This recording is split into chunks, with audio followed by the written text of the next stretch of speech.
DeSanto Propane is 4 generations strong as a trustworthy, family-owned business with unmatched customer service. Go online at DeSantoPropane.com for more info or call toll-free at 1-800-752-4574 today. Since 1937, the difference has been DeSanto Propane.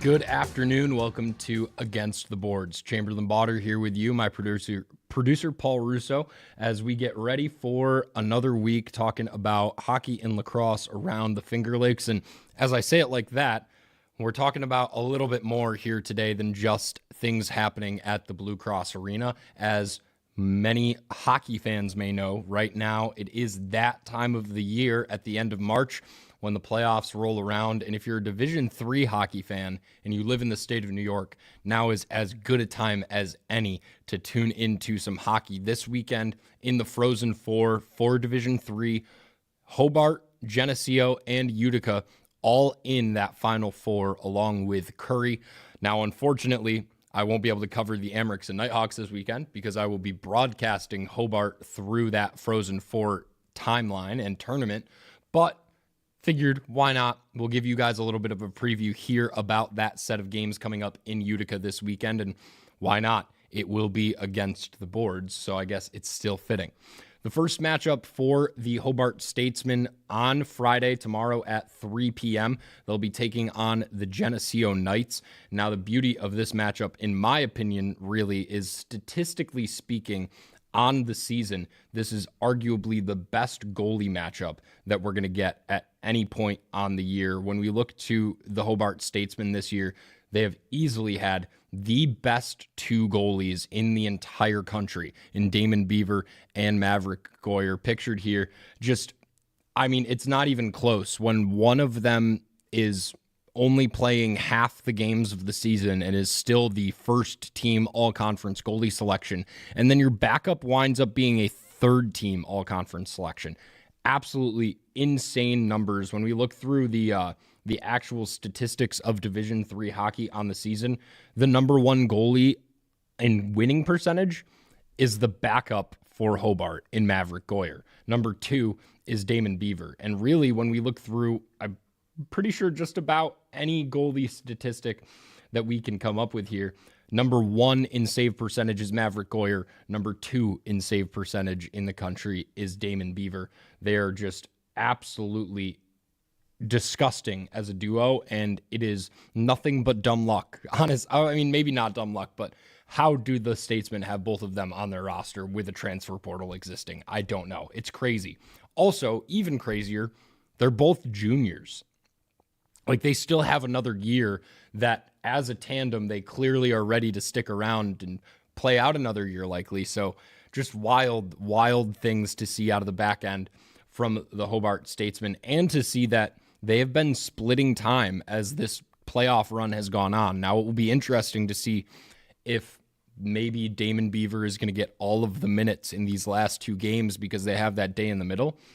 I won't lie, I wouldn't be surprised to see Maverick Goyer start one of these 2 games and play it fully. They are on completely equal playing fields as goalkeepers, and really the way their defense plays in front of them also does a significant job to minimize those shots that are coming in and give them the shots that they actually want to see at different times. So it's been a simply outrageous goalie tandem to go 27-1-1 on the regular season and into the playoffs. Of course, blowing through the NEHC and taking down Norwich. And then it was an overtime game against Trine last weekend that all came down to the man himself, Captain Luke Aquero, buries the game winner 9 minutes into overtime. And my, oh my, was it one of the most outrageous goals that I've seen on a replay. You know when you see those Instagram posts that are frozen right before a shot is taken in either lacrosse or hockey, and it says, where do you think that this shot was taken? Because certain areas make more sense for the ball to have gone because of how wide open the goal was. it was definitely just looked very reminiscent of one of those posts. And Luca Aquero picked the one spot where he should not have been able to score. Went near side from in the left slot, went near side right-handed, over the shoulder of the goalie, roofed it somehow, popped the water bottle. Absolutely outrageous scenes from the captain of that Hobart squad. And the other thing that he does that is so key is the face-off percentages for this Hobart Statesmen squad are just so good. They get possession, and when they don't win possession, they forecheck like absolutely no one else. But at the front of that line, that top line, and at the front of that face-off winning percentage is number 12, their captain, Luca Aquero. Now, of course, they got a couple captains on their squad. Each line does something completely different, it feels like, at this point in the season. You've got this nonchalant top line that kind of just plays very calm, but with a lot of speed and a lot of creativity. You have a second line that is one of the fastest lines in college hockey, with Matthew Iasenza and Chris Duclair being on the same line. You go down to the third line, you get a little bit more size, and you get just that big power of Iggy Belov and a combination with usually Tristan Fasig at the faceoff dot for him. So you have an assistant captain with that composure at the dot to get him those possessions.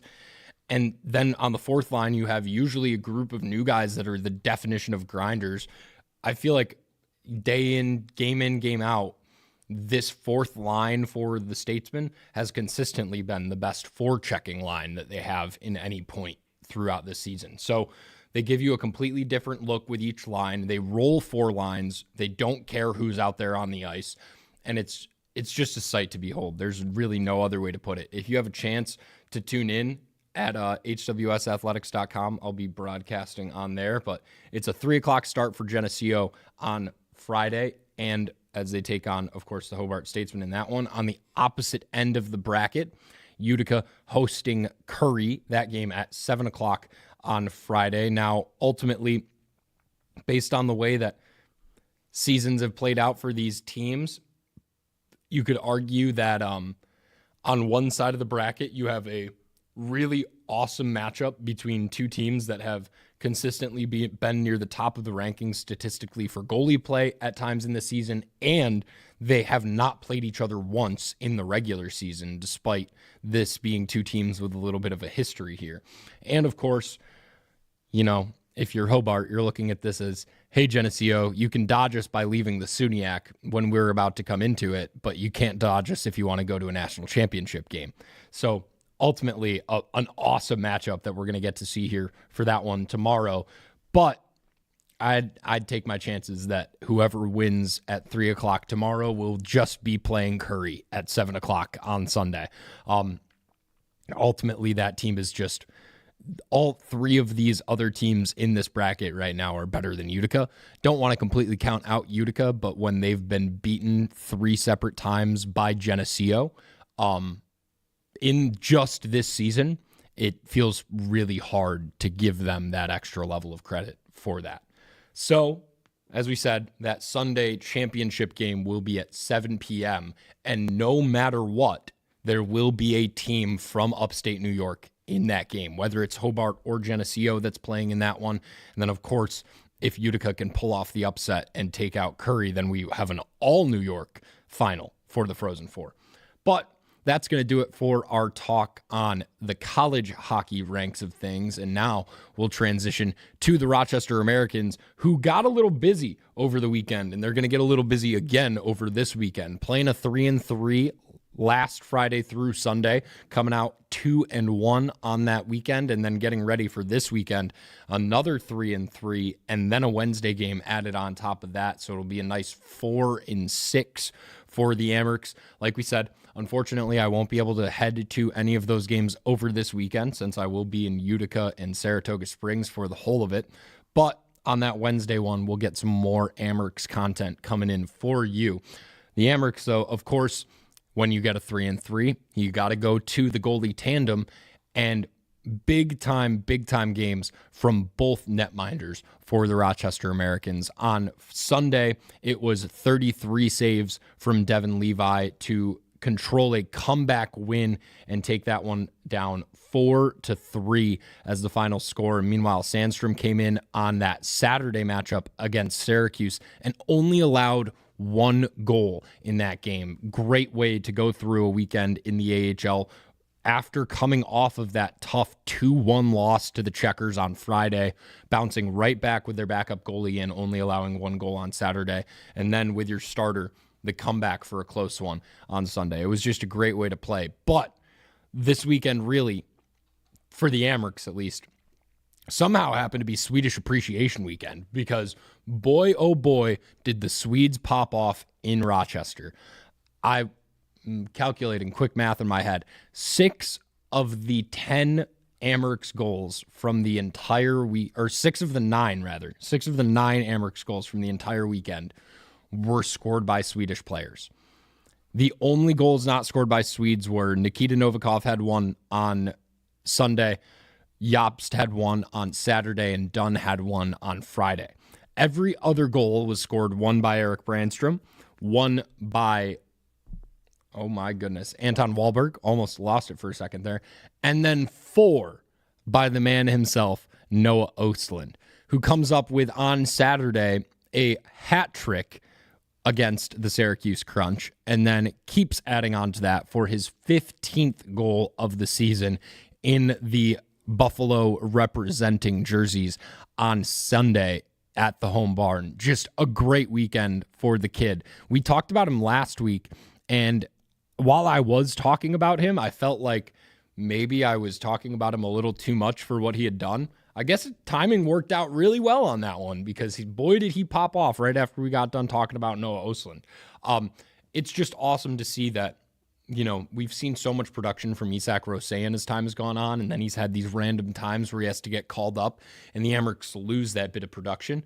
And now with a guy like Ostlund really coming into his own more and more at that top line spot, he's getting the same types of minutes as Isak Rosean was when he's, now the only one on that line, and he's starting to show that he can make up for that production there. And it's as good of a time as any to start coming into that game, because if he's starting to ride into that into April, who knows what it looks like when he gets down to the playoffs. I think it's always so interesting with these Swedish players when you get them onto a smaller ice, and once they can click with processing and flip that gear of, oh, this makes sense, it's just faster and smaller and more concise, sky's the limit. And it seems like now the sky is the limit for Noah Ostlund, which is as exciting as you can get, really. I mean, it's just so awesome to see prospects pay off at different times. Now, given if you're a Sabres fan, you might be sick of it at this point, but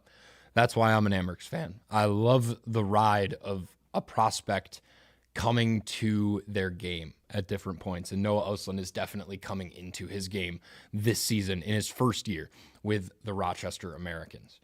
All right. As we said, Amerks 3-3 this weekend, and then a Wednesday game as well. So they're going to just keep it on rolling here down this stretch and hope to continue to improve as they get into this more and more dire time on the AHL season. Trying to pull up the standings for you right now. I'd switched out of them for a second. But as we look to the points race right now, Rochester tied for the 3rd spot in the conference, tied for the 4th spot in the entire league right now at 80 points. They are one of 3 teams with 80 points right now. Also, Charlotte and Wilkes-Barre with 80, but an extra game played for both of those teams. Of course, the usual suspects, the Hershey Bears and the Laval Rocket, are the 2 still sitting above in the conference standings right now. And ultimately, it's also the Colorado Eagles that in this late stretch have started to shoot up in the West. But right now, Amerks really in a comfortable pull position, seemingly the first team right now out of a clinched spot. But as time will go on down this stretch, they just got to keep putting it together points, add up the points, and they're going to be in the playoffs. Now it's just a question of getting the game to that right point for them. That'll do it for our Amerks talk. And now we'll take the transition to the Knighthawks, who will be at home this weekend against the San Diego Seals on Saturday. Now, thankfully today, Coach Hasen's media availability did happen before we recorded the episode. So before we get into any discussion points on that, we'll send it to Coach Hasen, myself, and the sideline reporters for the Knighthawks, and we'll give you a little bit of information before I break everything down going into this game. Over these last few weeks, what was the difference? We saw bits and pieces of what it could be early on in the season, but now it seems like it's all just starting to fall together. Yeah, you know what? It's the guys are just bought in and they're doing what it needs to get done here at the end of the day. It's and they're seeing some success by doing a lot of little things. We're playing with a lot of pace, especially getting on the floor offensively. We had stages where we would get through the middle and get through the wash and again kind of put guys on the heels, and then we would kind of settle for the easy stuff and just be very perimeter. We have not taken the easy route the last 5-6 weeks here. They've done a very good job of again getting through the wash and putting defenses on their heels, which does allow them to get their matchups. And our group is so unselfish, and they strive on finding the one more that everybody's having opportunities, and we're bearing on it because of it. Early on in the season, it did feel like we talked every single week because you had so many home games early on, then you had the road games. Now you're back home. Is that one of the nice parts about how the schedule felt, is you had all that success, the 4 games on the road that you've won, now finishing the regular season in front of your home fans? Yeah, I think so. I hope so. Coming off a bye week, you kind of never know what we're going to get. It's going to be a bit of a crapshoot here, especially early. But yeah, to have the ability to play our next 3 games at home. And again, we're in a position where actually we're in a better position than we were last year. We help hold our own destiny in our own hands this time around. And to do it at home in front of family, in front of friends, and our home crowd, I think these next 3 weeks, 3 games anyways, are going to set us up very nicely. And similar to what we saw early on in the season, was a little bit of a slower start in terms of what his production has been for Connor Fields. Now you're starting to see him continue to be one of the best players in the league. Just really interesting about how he's had that evolution this year. And like you said, sticking to what you guys want to do and being able to be so dynamic. Just what have you seen in comparison to early on this season to the last few weeks in Connor's game? Yeah, again, it goes to, I think, the entire offensive group. It's not getting stuck in one guy's stick right now, where we had tendencies early in the year where it did get stuck, and we didn't have the swings, and we didn't get through the middle, which is something that's so small and easy to do. Now we're doing it, which is creating a lot of gaps in coverage on the defensive side of things, and again, our group, Fieldsy himself, can find the open guy, and he can create his own shots with the gaps. And the way the guys have been, like I say, it all stems from getting on the floor with a purpose, running downhill. It just creates those gaps where Fieldsy is able to get some more time and space, find the open guy, find his open shot, and he's hitting it. And the group themselves are playing with a lot of confidence, and they're getting rewarded for what they're doing. Hey, Coach, first thing for you, just kind of take a step back from both of last game and this one coming up. Just you look at the lineup that you guys have, and obviously you have to cut Ethan O'Connor because there's just not enough spots on this roster ultimately when guys get back from injury. We look at a guy like Brad McCulley that comes in at the trade deadline. Just how hard really is it going to be for another lefty to find a way into the lineup at forward? Yeah, you know what? But it's that added piece of security. It's that depth that we needed. Like I say, at the start of the year, we had kind of penciled in Brandon Robinson of coming in here and being that big body that's able to create some space for Fieldsy and T-Mac, where it doesn't always have to be T-Mac doing those picks again, and Hunter and Turner as well, right? So he, again, it was when he's going to be called upon and his turn comes, he's going to do a good job. Is it going to be hard? Yeah. Again, Fieldsy is playing so well with 3, right? And again, like it's hard to say goodbye to a teammate that's been so good for us for 2 years in OC. But at the same time, it's, Turner, who's the veteran on here, is waiting his turn as well. And that's the one good thing about it. And I think this team is the culture is they understand wins team wins are a lot more important than individual success. And they're buying in and they're believing. And I know with Brad, back to Brad, he was brought in with a purpose and he was told the plan. And again, his name is called. He's going to be ready to go, and he's going to create that space that we may need at that particular time.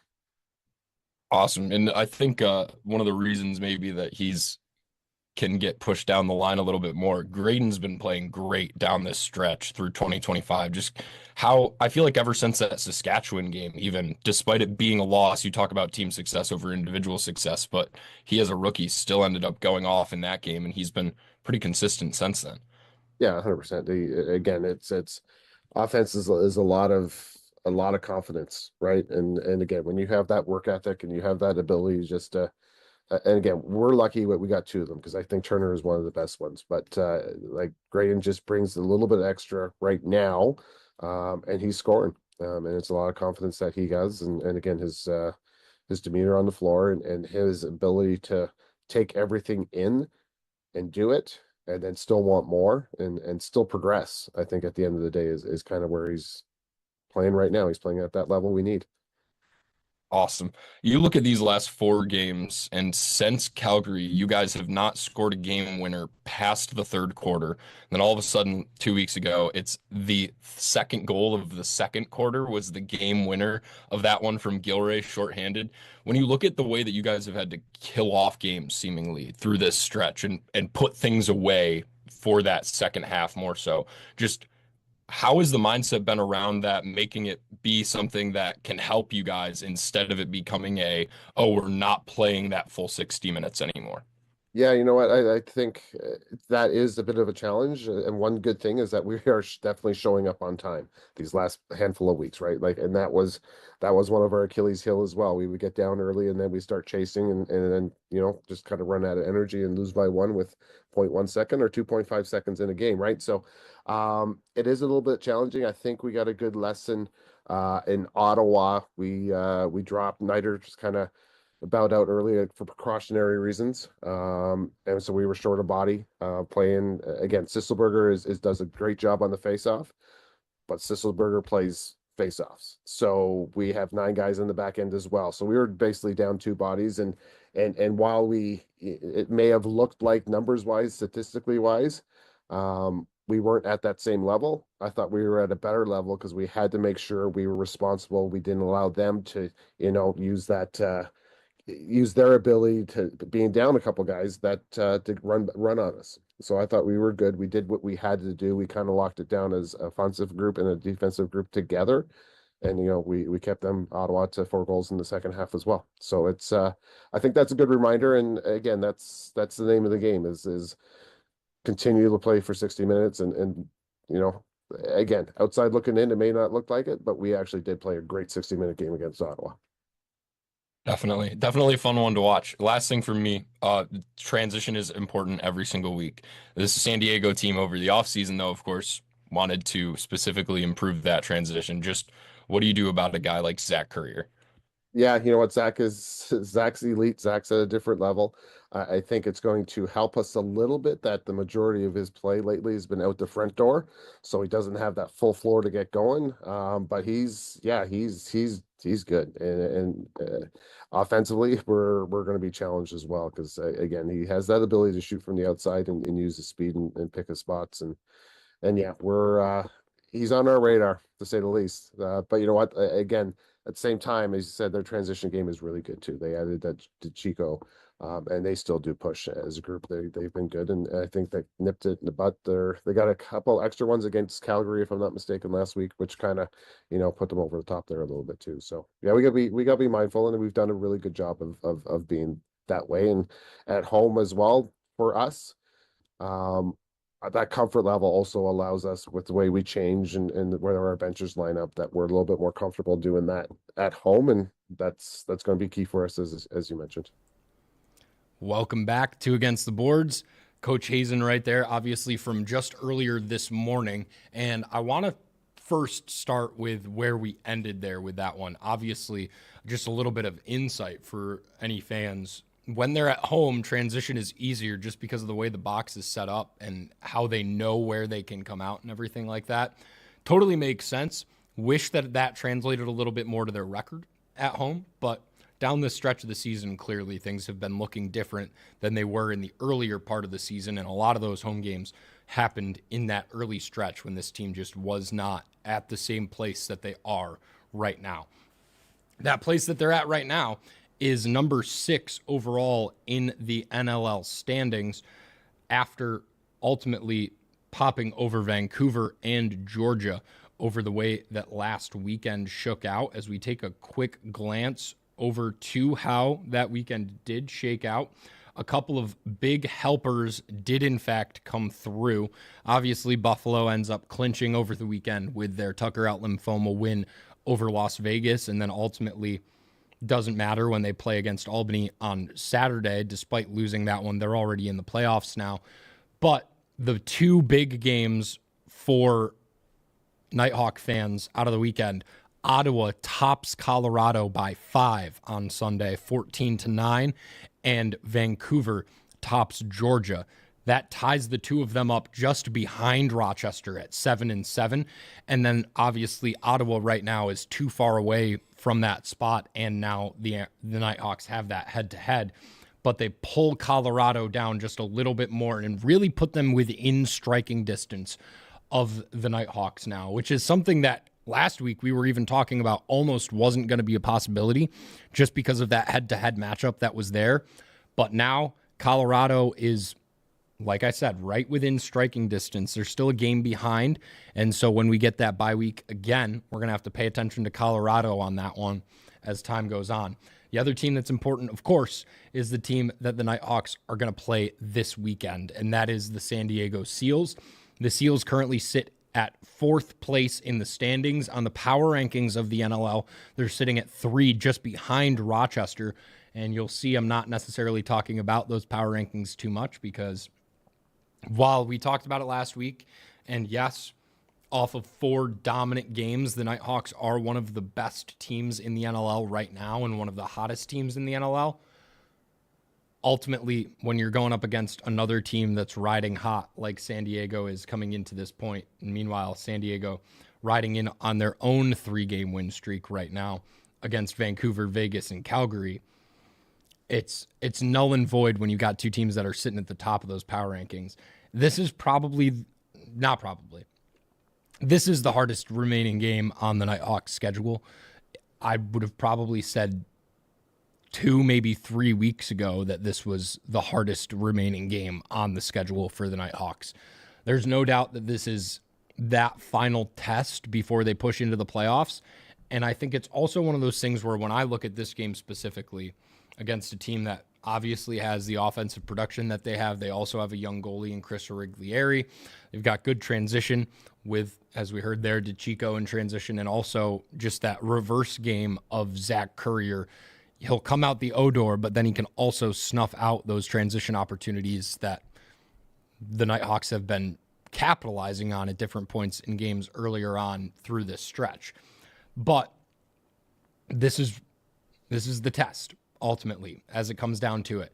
And I know that we've been riding the superstition game of me taking the other team, but this is a situation where I'm back to that Calgary game of really, I mean, the Nighthawks are going to have to get back into a different game than they've been playing the last couple weeks.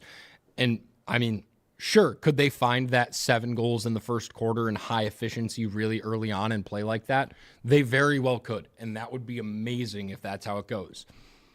I just don't have that much faith in that being the way that they win when you have to go up against players like Kyle Rubisch, who's arguably the best defender in the league and has been for years, and he's going to be taking on Connor Fields and not letting him go low.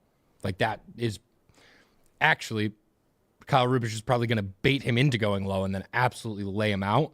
So that's going to be a matchup that I watch for personally as this one goes on.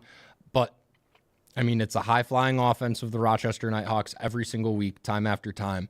The key will be if they can get started early.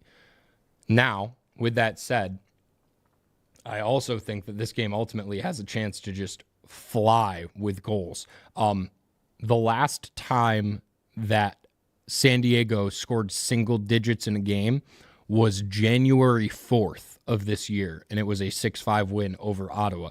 Since then, they've been over 10 in every game, and in their last 3, it was 13, 20, and 16. So with that, definitely going to boost that expectation up. We'll go with the preview at 17-15 San Diego. I don't know why 17 is the number that's screaming at me right now. Maybe with this Buffalo game for the Amerks last Sunday, I've just got Josh stuck in my head a little bit. But we'll go 17-15 San Diego as our prediction for that one. And, of course, a lot of guys that have been popping off at different times this season for the Knighthawks. Connor Fields, the first player to break over that 100-point mark on the year, of course, because the Knighthawks are the only team at that point to play 15 games so far.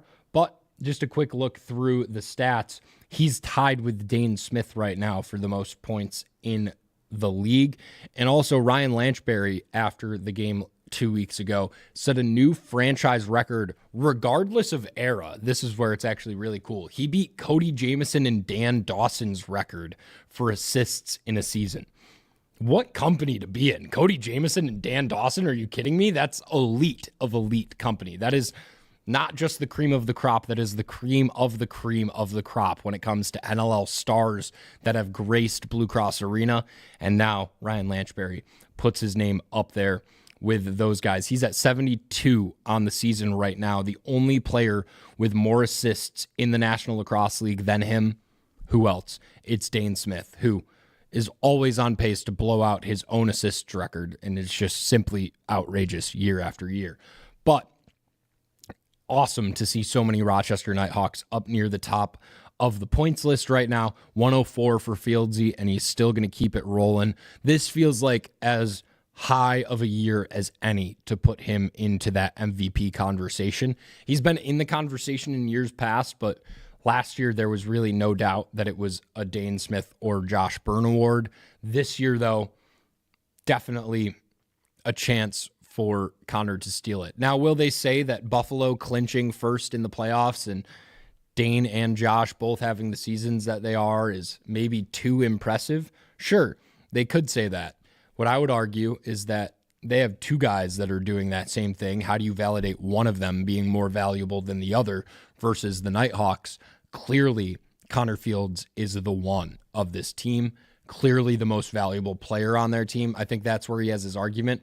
He also just blows all of them out of the water in loose balls. I mean, Connor Fields is 7th in the entire National Lacrosse League in loose ball pickups right now. When we look at the players that are over him, it is 2 defenders, 1 transition player, and 3 face-off specialists. No attackers ahead of him. The closest forward to him, actually, as we look down the list, I got to scroll quite a ways down. I think it's going to be Dane Smith. It is. Dane Smith with 94 has 30 less loose balls than Connor Fields, and he is the second highest forward in that category right now. Just an outrageous season all in all from Connor Fields, and I really do think his best shout for a National Lacrosse League MVP.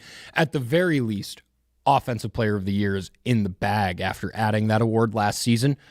I think that one should be wrapped up for Connor Fields. We'll have to wait and see, though. Of course, plenty of games left. 3 games, more weeks, still plenty of bye weeks for the Knighthawks to win on. And as we said, the preview for that one, in my mind, 17-15 San Diego.